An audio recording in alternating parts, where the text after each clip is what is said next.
Welcome to यूनिमॉन्क्स। आप लोगों ने अभी ड्यू का जो 2023 का सेशन है वो अभी अभी ताजा निकला है, ठीक है, आपके हाथों से।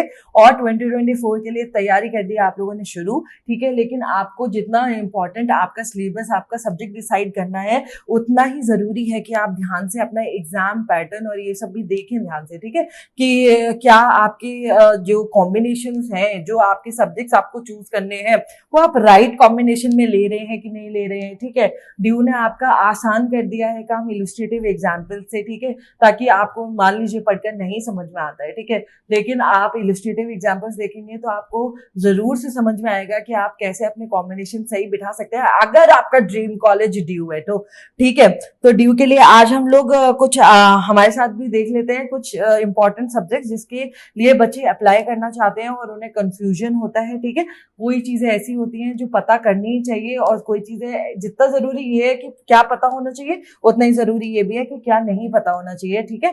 तो हमें ध्यान देना है कि कौन सी चीजें हमारे लिए जरूरी है और कौन सी नहीं है, ठीक है। तो आके एक बार देख लेते हैं कि अगर हमारा टारगेट बीए ऑनर्स साइकोलॉजी है, बीए ऑनर्स अप्लाइड साइकोलॉजी है, बीए ऑनर्स फिलॉसफी है और बीए ऑनर्स सोशियोलॉजी है अगर, ठीक है, नेक्स्ट ईयर के लिए सीयूईटी के लिए, तो हम क्या कॉम्बिनेशंस ऑफ सब्जेक्ट्स लें जिससे हमारा परफेक्ट एकदम वो बैठ जाए, ठीक है, कॉम्बिनेशन बैठ जाए और हमें कोई भी प्रॉब्लम ना हो ये टेक्निकल चीजों में, ठीक है। पढ़ाई तो आप करेंगे ही अपने हिसाब से, लेकिन टेक्निकल चीजों में कोई प्रॉब्लम नहीं होनी चाहिए, ताकि आप जब मार्क्स आपके आ जाए तो आप जल्दी से जाकर बस अपना रिजल्ट सबमिट कर सकते हैं और एडमिशन ले सकते हैं अपनी ड्रीम यूनिवर्सिटी में। तो पहले देख लेते हैं, पहले हमने सब्जेक्ट स्टेट कर दिए हैं कि BA honours psychology, BA honours applied psychology, BA honours philosophy और बीए ऑनर्स सोशियोलॉजी, ठीक है। अगर आप इनके लिए टारगेट कर रहे हैं तो प्रोग्राम स्पेसिफिक एलिजिबिलिटी देखना बहुत ही इंपॉर्टेंट हो जाता है हमारे लिए, ठीक है, क्योंकि अगर इसमें गड़बड़ कर दी, ठीक है, कॉम्बिनेशन ऑफ सब्जेक्ट्स, क्योंकि हमारे पास लिस्ट भी बहुत सारी है, तो अगर इसमें गड़बड़ कर दी तो फिर गड़बड़ हो जाएगी, हमारे एक्सेप्ट नहीं किया जाएगा हमें वो प्रोग्राम से, तो फिर आपको दिक्कत होगी अपना ड्रीम कॉलेज लेने के लिए। तो हम देख लेते हैं any one language from list A, ठीक है। लिस्ट ए जो है हमारी, वो हमारी एक, ये देख लेते हैं, ठीक है, लिस्ट ए है ये हमारी, लिस्ट ए है ये हमारी, ठीक है। उसमें 1A और 1B टोटल 33 लैंग्वेजेस है। क्या है? टोटल 33 लैंग्वेजेस है। आप देख सकते हैं 13 यहाँ पर है और 20 यहाँ पर है, ठीक है। 13 यहाँ पर आप देख सकते हैं कि 13 यहाँ पर है और 20 यहाँ पर है, ठीक है, 20 लैंग्वेजेस, ठीक है। तो इंग्लिश, गुजराती, हिंदी, आसामी, ये सब इसमें आ गया। 1A में 2 टाइप के हमारे लिस्ट हैं और 1B में क्या आ गया? Chinese, German, Arabic. इसमें जनरली फॉरेन लैंग्वेजेस जो होती हैं हमारी, फॉरेन लैंग्वेजेस आती हैं, ठीक है। और यहाँ बीच में आप बाद में देख सकते हैं कि डोगरी, बोडो, कश्मीरी, कोंकणी, ये सब हमारी इंडियन लैंग्वेजेस भी हैं, ठीक है। और 1A में क्या है हमारी? ये 13 लैंग्वेजेस हैं मेन, ठीक है, इनको देख लीजिए। तो कोई भी एक लैंग्वेज हमारी लिस्ट ए से होनी चाहिए इसमें, प्रोग्राम हमें अगर कॉम्बिनेशन बनाना है तो। उसके बाद क्या लिखा है? Any 2 subjects from list B1, ठीक है। B1 देख लेते हैं लिस्ट, ये हमारी लिस्ट कौन सी है? B1 लिस्ट है, ठीक है। B1 लिस्ट में आप देख सकते हैं जैसे कि हमारे accountancy, biology, chemistry, economics, geography, home science, mathematics, political science, Sanskrit और ये एंथ्रोपोलॉजी, बहुत सारे सब्जेक्ट्स है हमारे पास। तो आप इसमें से कोई भी 2 सब्जेक्ट चूज कर सकते हैं, ठीक है। तो list any 1 language from list A, any 2 subjects, 1 from A, 2 from B1 और any 1 subject from either B1 और B2, ठीक है। B2 वाली लिस्ट देख लेते हैं हम लोग, अगर आपके पास नहीं है तो। ये हमारी B2 वाली लिस्ट है, इसमें कम थोड़े प्रोग्राम्स, कम थोड़े वो है। इसमें जनरली जो आपके मतलब जैसे अदर सब्जेक्ट्स होते हैं ना, जो आपको हेल्प कर सकते, जो आपके मेन डोमेन सब्जेक्ट जनरली आपको स्कूल में पढ़ाए जाते हैं, उसी से थोड़ा बहुत रिलेटेड होते हैं वो सब्जेक्ट जो आप कवर कर सकते हैं, ठीक है। तो लिस्ट ये आपका लिस्ट B2 हो गया, ठीक है। तो any 1 language from list A, any 2 subject from list B1 और any 1 subject from either list B1 और B2, ठीक है। ये समझ में आ गया आपको? ये कॉम्बिनेशन समझ में आ गया? आप एक सब्जेक्ट यहाँ पे B1 3 B1 के सब्जेक्ट्स और एक लैंग्वेज भी ले सकते हैं लिस्ट ए से, ठीक है। या फिर आप क्या कर सकते हैं? एक लिस्ट ए से ले सकते हैं, 2 B1 से ले सकते हैं, 1 B1 और B2 से ले सकते हैं। तो इसके बाद आपको रजिस्टर करना होगा जो हमें साइट दी हुई है ऑफिशियल, ठीक है। उसके बाद आपका अगर कॉम्बिनेशन B1 मतलब लिस्ट B1 से अगर आपने मान लीजिए पॉल साइंस और साइकोलॉजी और संस्कृत आपने चूज करा, ठीक है, और लिस्ट B2 से आपने मास मीडिया या फिर फिजिकल एजुकेशन कोई भी आप चूज कर सकते हैं, और आपने लिस्ट A से क्या चूज किया है, इंग्लिश चूज करा है, ठीक है। तो आप देख रहे हैं कि कैसे 3 सब्जेक्ट का कॉम्बिनेशन भी बना सकते हैं आप लिस्ट B1 के साथ, और कैसे आप B2 में से भी एक उठा सकते हैं और लिस्ट B1 में से 2 उठा सकते हैं, ठीक है। ये सारे आपके ऑप्शन है। जब आप ये चूज कर लेंगे तब आप एग्जाम देंगे, ठीक है, अपना एडमिट कार्ड लेके जाएंगे और आएगा आपका सीयूटी स्कोर। सीयूटी स्कोर हम लोग डिस्कस कर चुके हैं कि एक रॉ स्कोर होता है। जब आप घर पर आते हैं तब आप अपने हिसाब से कैलकुलेट करते हैं मार्क्स कि आपके कितने बने होंगे, ठीक है।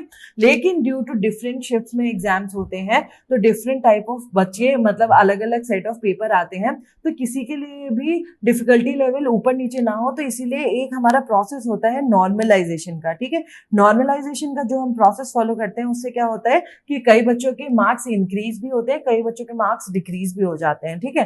तो नॉर्मलाइजेशन आके आपका फुल जो हमारा एनटीए है वो आपके रिजल्ट्स ब्रिंग आउट करता है, जिनको देखकर आप एडमिशन के लिए जाते हैं। तब आपके रिस्पेक्टिव यूनिवर्सिटीज जो हैं वो आपको एडमिशन प्रोसेस कैरी फॉरवर्ड करती हैं। आपको पता होना चाहिए कि सीयूईटी का जो मतलब वो है वो काम सिर्फ रिजल्ट देने तक का है, फाइनल आंसर की देने के बाद रिजल्ट देने तक का है। जो एडमिशन प्रोसेस है वो पर्टिकुलर जो यूनिवर्सिटी में आप ट्राई करते हैं सिर्फ वही देते हैं, वो सीयूईटी एनटीए का काम नहीं होता है, ठीक है। उसके बाद आप यहाँ तक पहुंच गए, अपना एग्जाम दे दिया, आपका स्कोर आ गया। उसके बाद देखा जाएगा कि आपका बेस्ट कॉम्बिनेशन किस में बैठ रहा है, कौन से सब्जेक्ट के साथ बैठ रहा है। आप देख रहे हैं यहाँ पे इंग्लिश सब में सेम है, ठीक है, क्योंकि आपका लैंग्वेज सब्जेक्ट है वो।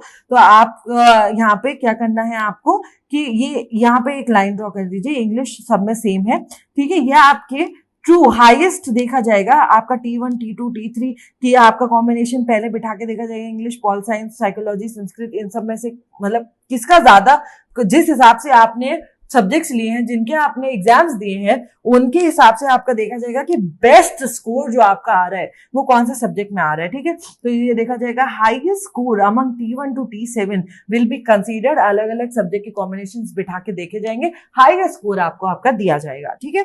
लेकिन ये जो ब्लू लाइन है हमारी, इसमें तो कुछ गड़बड़ है भाई, ठीक है। गड़बड़ क्या है, यही चीज हमें ध्यान रखनी है कि इसमें देखिए साफ साफ लिखा हुआ है कि combinations will not be considered as they either have 2 subjects from list B2 में से भैया हमारा 2 सब्जेक्ट नहीं होना चाहिए, क्या होना चाहिए, 1 सब्जेक्ट होना चाहिए। अगर आप डोमेन से पढ़ रहे हैं तो मान लीजिए आपके डोमेन सब्जेक्ट्स आपको 2 तो लेने ही है, कंसीडर करने ही है, लेकिन आपको एक और सब्जेक्ट लेना कंपलसरी है। तो आप ये सोच रहे हैं कि भैया थोड़ा लाइटर एंड पे हो जाएगा मेरा, या फिर ये सब्जेक्ट मेरा स्ट्रॉन्ग है, या फिर मैं इजीली कैरी आउट कर सकता हूँ मेरी कैपेबिलिटी से, तो आप कोई ऐसा सब्जेक्ट B2 से वो करेंगे जो आपको ज्यादा हैवी ना लगे अपने ऊपर, और आप तीनों सब्जेक्ट का कॉम्बिनेशन बना लेंगे।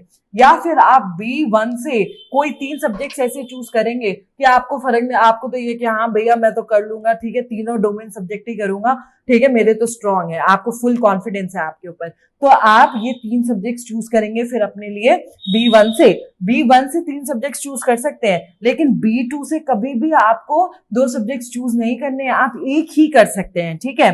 एंड और does not have any language from section 1, ठीक है। तो सेक्शन 1 से जो हमारा वो है, सेक्शन 1 जो है हमारा लिस्ट ए, उससे आपको अगर एक भी लैंग्वेज कोई मतलब मान लो ज्यादा जोश में नहीं आना है हमें कि भैया मैं तो चारों सब्जेक्ट डोमेन के ही ले लूंगा, हमें ऐसा नहीं करना है, ठीक है। हमें देखना है कि क्या क्राइटेरिया हमसे मांग रहा है और उसे फॉलो करते ही हमें अपने नॉर्म्स पूरे करने हैं। तो एक लैंग्वेज होना जरूरी है और लिस्ट B1 से 2 सब्जेक्ट्स होने जरूरी है, ठीक है। मैंने आपको सारी लिस्ट दिखा दी है। B2 से कृपया कर 2 सब्जेक्ट्स ना चूज करें, एक करना है तो कर सकते हैं अपनी सहूलियत के हिसाब से, लेकिन 2 नहीं कर सकते हैं, ठीक है। तो हम लोगों ने ओवरऑल देख लिया है कि आपको अगर इन सब्जेक्ट्स में अप्लाई करना है सीयूईटी 2024 के लिए, तो आप इस कॉम्बिनेशन इस तरीके से जब चलेंगे तब आपका ड्रीम सब्जेक्ट के साथ ड्रीम कॉलेज मिल जाएगा और आप अपना कोर्स परस्यू कर रहे होंगे सीयूईटी 2024 में। देने के बाद 2024 में आपको कॉलेज मिल जाएगा और आप अपना कोर्स करेंगे परस्यू, ठीक है।